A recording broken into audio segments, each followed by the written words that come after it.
Welcome, Nexians. I am your host, William Pry, where I react to Meat Canyon, or I'm just going to watch Meat Canyon videos, but I'm just going to react to Death Battle and Wansee Entertainment. For this, I'm actually going to do Wansee Entertainment's own two horror stories, The School Lockdown and The Bloody Man. Let's begin. And there will be commercial. There will be, and I don't own this. I will put the video in the description. Have a good day, guys. Bye. I was in the 7th grade when this incident took place. I was playing with my friends during PE when, all of a sudden, our coach told us to run to the locker room because it was a code red, which meant a real lockdown.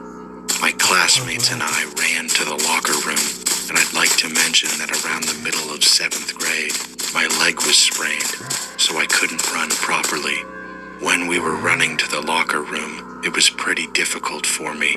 When we were all in the locker room, some of us were curious if it was a real lockdown or not. I personally thought it was a prank since it was April 1st that day. Some of my classmates were acting like idiots, talking about how they were going to beat up the shooters. After what felt like half an hour, the school said through the intercom that the code red was now a code yellow, which meant that students and teachers had to stay in their rooms and not leave. For some reason, our coach thought that since the school was under a code yellow, it was all right to take all of us back outside. I was appalled that our coach was actually okay with taking us outside while technically still under lockdown. I don't know what my coach was thinking, possibly putting all of us 7th graders in danger. When there's a code yellow, it means there's activity happening outside the school, so it's still not right to go outside. Looking back, I realized that our 7th grade coach was pretty lazy. He didn't talk to us much and seemed more like a simple replacement teacher than anything. Anyways, all of my classmates followed my coach outside, but I had a bad feeling inside, so I decided to stay in the locker room. My friend questioned why I would stay, but I didn't really listen, so I just stayed behind, all by myself.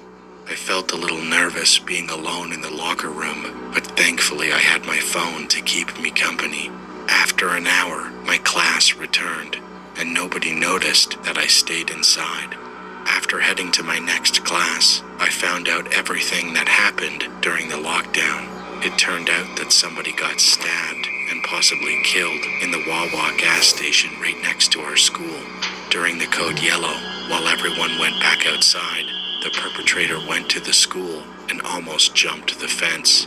When everyone saw him, they all took off running inside the building. But thankfully, he didn't make it inside the school. I couldn't believe that this was happening, especially because it was April Fool's Day. This was 2 years ago, and now I'm a freshman in high school. But I sometimes wonder what would have happened if I followed my class outside. If the perpetrator had managed to jump the fence, he could have easily caught me first, since my leg was hurting at the time. I only have myself to thank for being smart and staying inside the locker room where it was safe. Yeah, it was smart. I am an 18-year-old woman who lives in the UK. My neighborhood is fairly safe, but there are some break-ins here and there. Also, I am a Muslim, which is important to the story. This story takes place as I'm writing this on the 8th of November, 2023. Around 5 p.m., so it was dark. I was watching Ladybug and Cat Noir. My family were all at work, so I had no choice but to stay home. Anyway, we have a light outside of our house, which turns on whenever someone is at the door, so you will know. I was sitting on the sofa, waiting for my family to get back, but then the light turned on. Carefully, I got up and looked outside, but none of my family's cars were there. I saw the light was on, so I looked through the window, but there was nothing. I started to freak out at this point, so I put my scarf on and sat back down again. Then the light turned on. I peeked again, and my heart dropped. There someone was, jumping over the neighbor's fence. I tapped on the window by accident, and he faced towards me. His face was pale white, and he had a white shirt with blood dripping from his nose. His eyes locked onto mine. His eyes were dark brown, but they turned bloodshot red as soon as he saw me. I couldn't look away as I was in so much fear. I sprinted upstairs so fast and tried to text my parents. All of my siblings were at work, so I was worried they wouldn't text back. Then I heard huge footsteps coming up the driveway. A laugh so cunning. It was him. After there were no sounds, I stood in the hallway upstairs, which is right near the bathroom.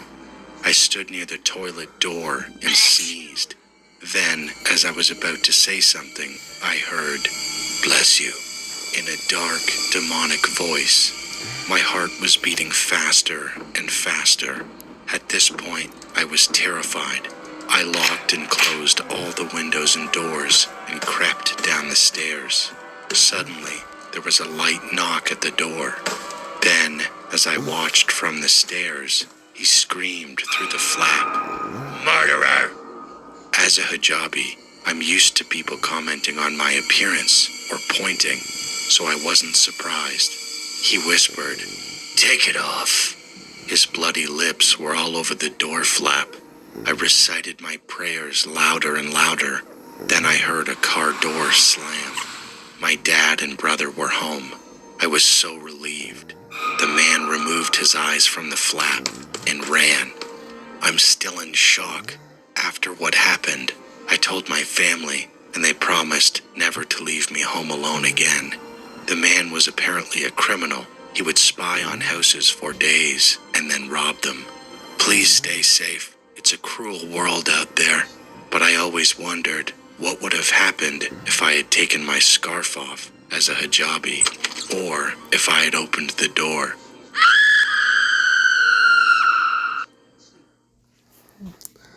Okay, have a good day, guys. Bye. I found an app that's very